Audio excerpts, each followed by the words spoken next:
What's going on, Jeromes? So sometimes I wonder why this fan base is the way that it is. And I don't even want to, frankly, talk about this, but I feel like when there's stories amongst the fan base, amongst the media that get traction, I feel like we have to, I hate to say it, but I feel like sometimes we have to be the voice of reason, which is so weird because usually I'm on the other side. I'm the one kicking up and stirring up ish, but it's ridiculous. So you would think that for at least one day or at least half a day, we could enjoy J.J. McCarthy being our quarterback one. What a novel concept. Hey, you know that guy you traded up to go get last year, number 10 overall, highest drafted quarterback in team history. The knee is 100% good to go. He's got that weight back on. He's got that dog in him. Perfectly suited for Kevin O'Connell. Perfectly suited for this offense. He's got a hose for an arm and got mobility and all that stuff. Plus, he's right between the ears. He's had a year in the playbook. Everything is hunky-dory, as well as, hey, remember they assembled this rooster around him because of his rookie deal. And it's fantastic. But, of course, we can't have nice things for like more than 2 hours. So, of course, now the talker is, hey, the Vikings are going to trade J.J. McCarthy to the Chargers for Justin Herbert. Now, I had dabbled in the, hey, why don't we trade for Justin Herbert before the draft last year? But once you got J.J. McCarthy, maybe not so much, right? The connections are clear. Of course, jumping Jim Harbaugh, J.J. McCarthy go way back like chiropractic. Jim Harbaugh calling J.J. McCarthy the greatest quarterback in Michigan history after the Rose Bowl. Tom Brady just like, then eating avocado ice cream.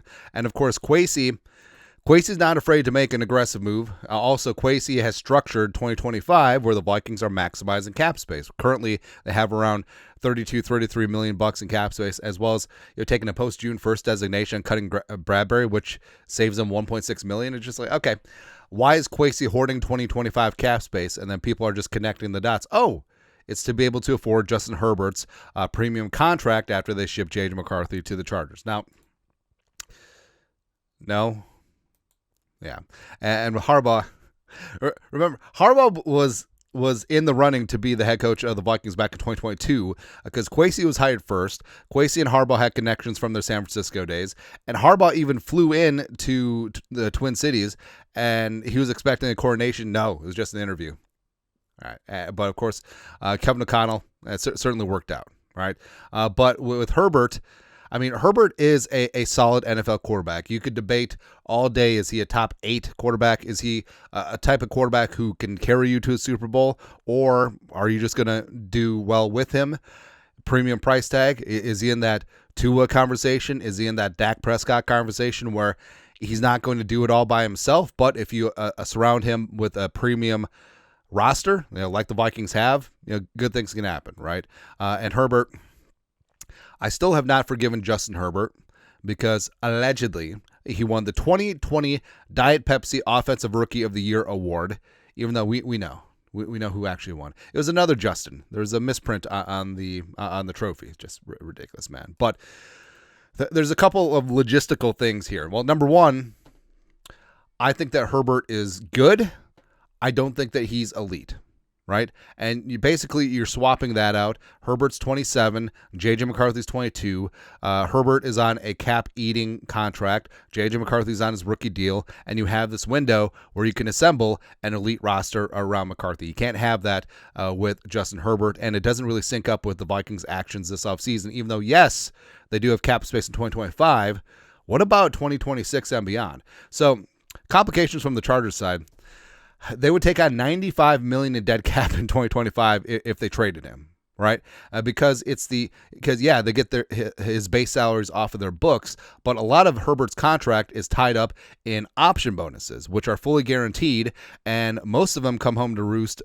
Last year, he was paid a $50.6 million option bonus. This year, on the 10th day of the new league year, Saturday, he gets $45 million. Now, that's where people are connecting the dots because the Vikings do have cap space this year, and there is a window before that option bonus is due where they could move Justin Herbert, and also he would have the new team would take that on their cap. Also, the minor complication, he has a no trade clause, so he would have to approve of all this, but that's beside the point.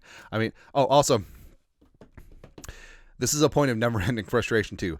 No trade clause does not mean that the player cannot be physically traded. It means that the player has veto power. I don't want to go there. I veto the trade. I'll go there. I'll waive my no trade clause. That's it. That's exactly. Just give me flashbacks of the Kirk Cousins deal. Here's a no trade clause. It can't be traded. Shut up.